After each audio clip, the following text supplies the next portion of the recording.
여러분 안녕하십니까? 은천병원 김상범 원장입니다. 오늘은 발상 연골이에요. 연골판이라고 하죠. 이렇게 찢어진 것을 팔이라고 합니다.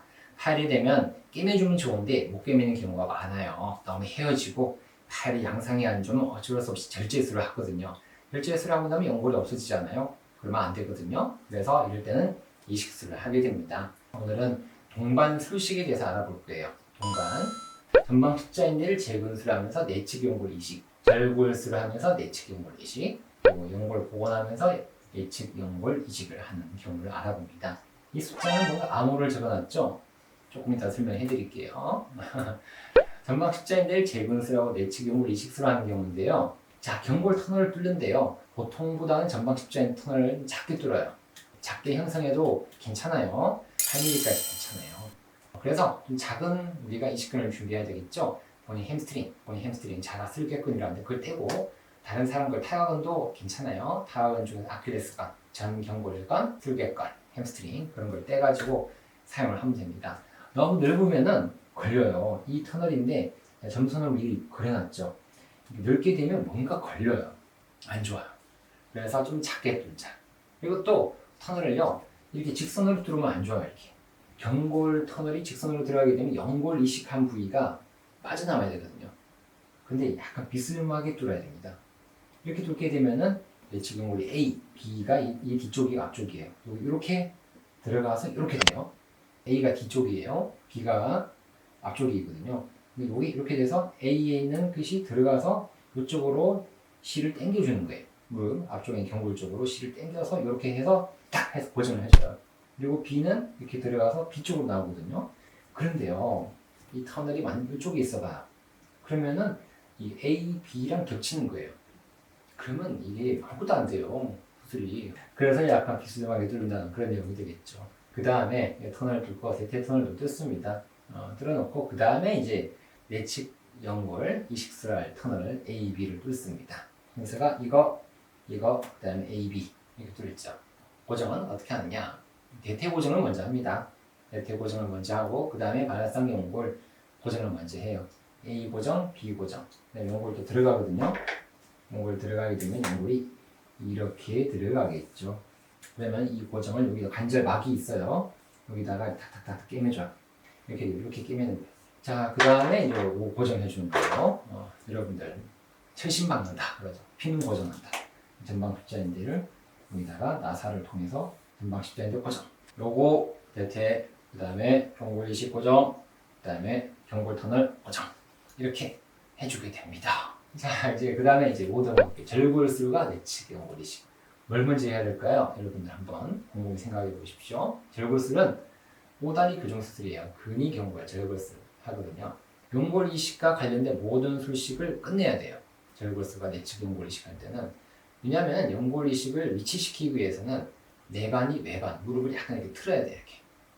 이때 연골 이식술을 먼저 시행하지 않은 경우에는 절골술의 고정에 해를 끼칠 수가 있어요. 그래서 어쨌든 간에 이거 할 때는 이걸 먼저 해주는 거예요. 그래도 절골의 위치를 최대한 원위부에서 시행을 해야 돼요. 이 절골의 위치가 점선으로 돼 있는데 위치를 하게 되면은 AB 있잖아요. AB랑 겹쳐요. AB 터널, 연골 이식 터널이랑 겹치게 되면 이거 안 되겠죠. 그래서 약간 원위부에다 여기 두고 이렇게 절골을 해줍니다. 왜냐면 이쪽에서 하게 되면 이것 때문에 겹쳐가지고 나중에 고정을 할 때 있잖아요. 뚝 끊어져요. 또 봉합할 때도 적당한 힘으로 해야 돼요. 너무 세게 당기게 되면 뚝 끊어져요.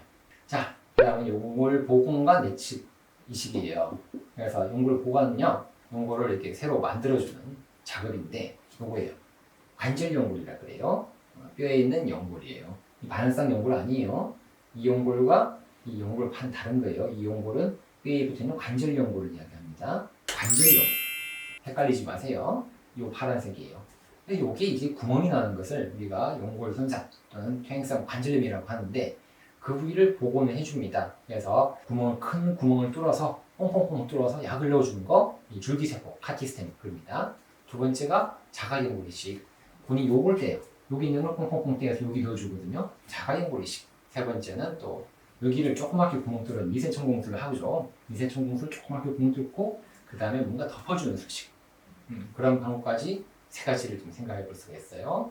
맞죠? 이거 할 때 뭐를 먼저 해야 될까요? 교과서적으로는요.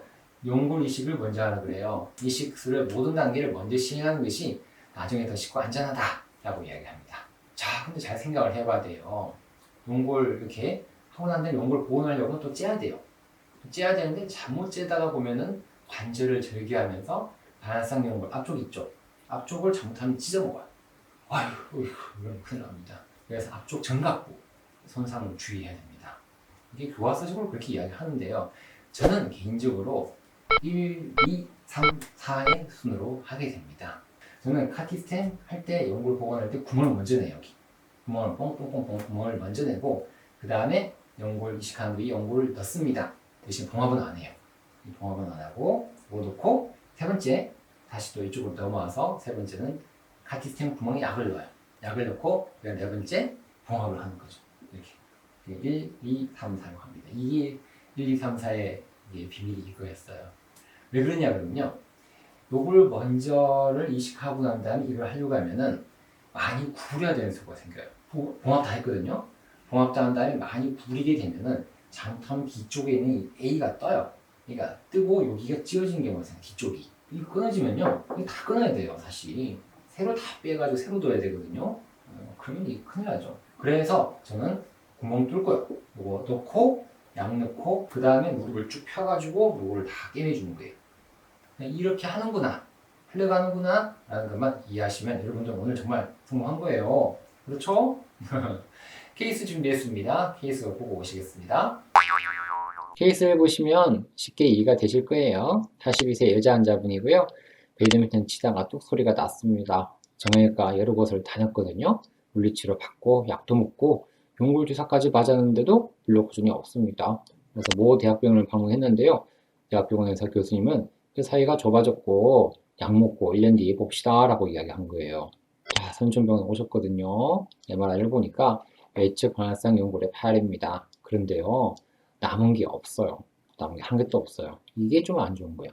연골이 없게 되면 결국은 뼈끼리 맞닿죠. 그럼 뼈에 있는 연골, 관절 연골에 손상이 오게 됩니다. 이것을 바로 관절염이라고 합니다. 치료 방향입니다. 치료 방향은 외측 방향성 연골을 이식술로 하기로 했고요. 그 다음에 연골 보온술이라고 그랬죠. 제가 줄기세포 카티스템을 같이 하기로 했습니다. 엑스레이 보실까요? 오른쪽 왼쪽이에요. 자, 보면 중심선의 라인이 거의 가운데 지나가고요. 살짝 안쪽으로 지나갑니다. 왼쪽도 거의 가운데 지나가죠. 살짝 안쪽. 괜찮아요. 정렬에서는. 그런데요, 정렬에서는 괜찮은데 엑스레이 보니까 어때요? 여기 오른쪽 좁아졌죠? 왼쪽은 여기가 넓어요. 여기가 좁아져 있어요. 좁아져 있다는 말은 벌써 연골이 외측 연골이 파열돼서 거의 없기 때문에 좁아진 거예요. 좁아지고 이렇게 볼록볼록하게 관절염이 생겼죠.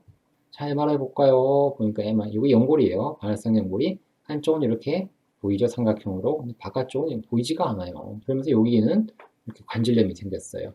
테두리가 있어야 되거든요. 옆에서 본 사진인데요. 테두리가 이렇게 있어야 되는데 여기 보니까 테두리가 없고 뭔가 하얗게 보이죠? 이렇게. 퇴행성 관절염 4단계라고 보셔야죠. 관절염 골 증상 4단계라고 보셔야 됩니다. 자, 내시경 들어가서 보니까요. 아이고, 연골 파열이 심해가지고 여기가 이제 뒤쪽은 요게 슬와근이라 그래요. 요게 다 보이죠? 이게 다 보인다는 거는 연골 파열이 아주 심하고 연골이 없다는 뜻이에요. 보인다 하더라도 일부만 조금 보이는데 이게 다 보인다는 거는 연골이 하나도 없다라고 보셔야 되겠죠. 그래서 관절 연골, 반활성 연골이 없다 보면 이가 없어지면 이 몸이 아프게 돼 있죠. 그래서 여기가 구멍이 났습니다. 그래서 이렇게 너저분하게 돼 있는 물을 깨끗하게 정리해야 돼요. 이렇게 깨끗하게 정리를 해줍니다. 깨끗하게 정리를 다 할 거예요. 정리한 다음에 구멍을 뚫습니다. 구멍을 뚫어서 카티스템 들어갈 구멍을 뚫어요. 이게 첫 번째 단계예요. 그 다음 연골 이식을 할 터널을 뚫습니다. 이렇게. 그 다음에 외측 연골을 이식할 연골을 가져와서 이렇게 넣었어요. 이렇게 삽입. 실 보이죠? 근데 요거는 묶어버리면 안 돼요. 봉합하면 안 되고 그냥 넣기만 넣어야 돼요. 그 다음에 세 번째는 카티스템 요 약을 안에다가 구멍에다가 삽입. 카티스템 약을 삽입. 그러니까 실은 그대로 있죠. 이 실은 그대로 있다는 말은 아직 봉합을 하지 않았다는 뜻이죠. 네 번째는 이제 실을 깨끗하게 봉합, 타이트하게 봉합해 주는 거죠. 이런 식으로 해서 과정이 되는 거예요. 스스로 MRI 볼까요? 까맣게 보여야 되는 연골이 보이죠, 이제? 카티스템 한 부위도 이렇게 여기로 이렇게 잘 들어가 있네요. 이 정도면 잘 됐죠, 맞죠? 자, 케이스 보고 나니까 이해되시죠? 영상 마음에 드셨습니까? 마음에 들었다 해주세요. 오늘도 건강하고 행복한 하루 되십시오. 안녕히 계십시오.